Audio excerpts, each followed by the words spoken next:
দিন সম্পর্কে যখন আমি জানবো দিনের উপরে আমল করব, তখন যদি আমাকে দিন সম্পর্কে জিজ্ঞেস করে মানবি তোমার দিন কি ছিল, তাহলে বৃহস্পতি দিন ইসলাম, আমার দিন কি ইসলাম ছিল। আর যদি দিনের উপরেও মানি না, আমার চোখের আমার যে চুলের কাঠিনটা আছে এটা দিনের সাথে সম্পৃক্ত না।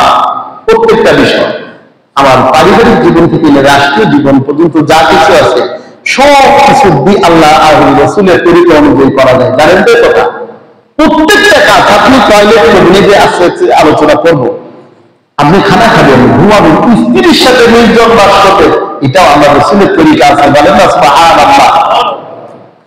বলে ওমর রাদিয়াল্লাহু তাআলা বলতে এক আবু জাহেল বলতেছিল এক সময়, তোমরা এমন নবীর ধর্ম গ্রহণ করছো যে নবী পায়খানা তোমরা কিভাবে করবে এটাও শিক্ষা দেয়। বলেন না সুবহানাল্লাহ। আবু জাহেল বলছিল টিটকারা করে, ওমর রাদিয়াল্লাহু তাআলা বলতেছিলেন আলহামদুলিল্লাহ, আল্লাহ তাআলা এমন নবী আমাকে দিয়েছেন, আমাদেরকে দান করেছেন যে আমাদের শরীরটা পায়খানা থেকে কিভাবে নাপাক থেকে পবিত্র হতে পারে, পরিপূর্ণ পবিত্র হতে পারে, এই তরিকা আমার নবী আমাকে শিক্ষা দিয়েছেন। তাহলে দুনিয়ার প্রত্যেকটা ক্ষেত্রে নবীর তরিকা এবং আল্লাহর হুকুম আছে। এবার যদি এরকম হয়, এক যুবক যতদিন দুনিয়ার মধ্যে জীবিত ছিল, ওই যুবক কাপড় করছে ইহুদি খ্রিস্টানদের মতো, ওই যুবকের চুলের কাঠিন ছিল ইহুদি খ্রিস্টানদের মতো, ওই যুবকের চলাফেরা ছিল বিতর্মীদের মতো, তাহলে ওই যুবক যখন মারা যাবে তখন তোকে যদি বলা হয় মান দিন, কোনো উত্তর দিতে পারবে না। কারণ তার ওইভাবে সে চলে নাই, সে দিন জানেও না, দিন মানেও কিছুই করে না, তাহলে সে কিভাবে উত্তর দিবে? বলবে না। এবার ৩ নম্বর প্রশ্ন, মান্নাবিউকা, ৩ নম্বর প্রশ্ন নবী সম্পর্কে করা হবে। এখন সে নবীকেই চেনে না। নবীকে আমরা দেখছি, বলেন কেউ দেখছেন চোখে, কিন্তু নবীর কথা আমরা শুনতে শুনতে এমন হয়ে গেছে যে নবীকে আমরা স্বচক্ষে দেখতেছি যে নবী আমাদের সাথেই আছে। কি বলেন, ঠিক না বেঠিক? সাহাবীদেরকে আমরা দেখছি, বলেন, বলে সাহাবীদের কথা শুনতে শুনতে জন্মের পর থেকে শুনতে শুনতে এমন হয়ে গেছে যে সাহাবীরা যেরকম আমার পাশের সাথেই আমার সাথেই জীবনযাপন করতেছে এরকম মনে হয়। কিন্তু আমার এক বন্ধু যার সাথে ছোটবেলা খেলাধুলা করছি, 10 বছর 20 বছর দেখা হয় না, ওই বন্ধুর কথা মনে একবারও পড়ে না। কি বলেন, ঠিক না বেঠিক? কিন্তু আল্লাহ রাসূলের কথা আমাদের এরকম মনে হয়। কেন মনে হয়? বারবার যখন আমি আল্লাহ রাসূলের কথা শুনবো, তখন আল্লাহ রাসূলের অনুকরণ করবো, বলে আমার দিলের ভিতরে, আমার 3.5 হাত বডির ভিতরে রাসূলের তরিকাগুলিকে ফিট করবো। তখন কবরে যখন যাবো আর আমাকে প্রশ্ন করা হবে মান নাবিয়ুকা, তখন আমি নবী মুহাম্মদ রাসূলুল্লাহ সাল্লাল্লাহু আলাইহি ওয়াসাল্লাম উত্তর দিতে পারবো।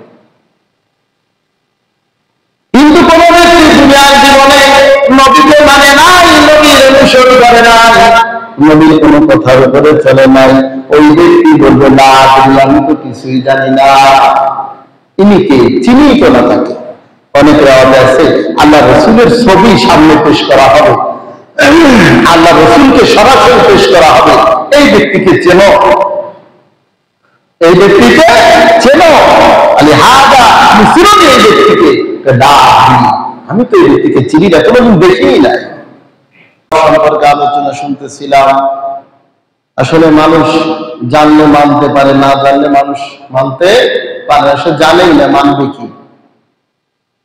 কোন বিষয়ের কোন জিনিসের গুরুত্ব, ফজিলত, মত বলত্ব যখন জানে, তখন তার জন্য মানা কি হয়ে যায়? সহজ হয়ে যায়। আর অনেকে জানে না, মানে তো ওই মানাটা কিনা অরিজিনাল মানা নয়। যাই হোক, এই জন্য আমরা রব সম্পর্কে আলোচনা শুনতেছিলাম যে পুরো নামাজটাই রবের মস্ত, গোটা দুনিয়ার মধ্যে রবের মস্ত দিয়ে কি করা? ভরা। কেন? বলে আমি যখন কবরে যাব তখন এই রব সম্পর্কে আমাকে প্রশ্ন করা হবে, মা রব্বুকা মান দীনুকা মান নাবিয়ুকা, তোমার রব কে, তোমার দ্বীন কি, তোমার নবী কে ছিল? এই 3টা প্রশ্নের উত্তর যতক্ষণ পর্যন্ত আমি না দিতে পারবো ততক্ষণ পর্যন্ত আমার রক্ষা নেই। যে দিবে সে সফল কাম হয়ে যাবে, সঠিক উত্তর দিতে পারবে, আর যে দিবে না সে ধরা পড়ে যাবে, বড় কঠিন বিপদ হয়ে যাবে। অনেকে মনে করে তিনটে কথাই তো, মা রব্বুকা মান দীনুকা মান নাবিয়ুকা দূর, এর মরার আগে একটু টাকরা টুকরা করে নিলে হুজুরের কাছে যাই একটু পড়ে পড়ে নিলে তাই নিতে পারে না। আসলে বিষয়টা এরকম নয়। এটা হলো আমলের সাথে সম্পর্ক, যে আমল করবে, যে দুনিয়ার মধ্যে এটা নিয়ে রপ্ত করবে, জব্দ করবে, সেই পারবে। দেখবেন এক লোক, একটা ঘটনা মনে পড়ে গেল, এক লোক বিদেশে থাকে, স্পেন বা নিউ ইয়র্কের যে কোনো দেশে, বড় রাষ্ট্রে থাকে। সে ওই যুবক বিবাহ করবে, ওই ব্যক্তি দেশে আসছে।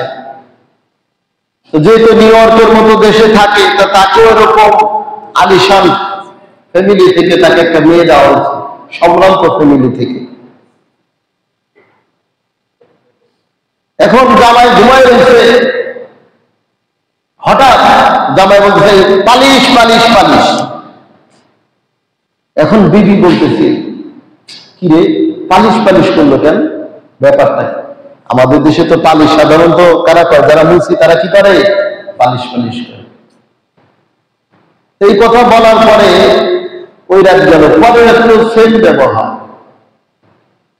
তো জামাইয়ের হাতে একটু কালা খোলাও দেখা যায়, জিজ্ঞেস করে তোমার হাতে কি করে, কাজ কাম করি তো, এই জন্য। ওই লোক আর খুলে বলে না যে সে কি করে, ওই দেশে পালিশের কাজ করে। পরে রাত্রেও ঘুমাইছে, আবার গায়ে পালিশ পালিশ পালিশ। এবার মেয়েটার মার কাছে যে কয় এমন ছেলের কাছে দিয়ে দিচ্ছে, সে প্রতিদিনই পালিশ পালিশ করে, ব্যাপারটা কি?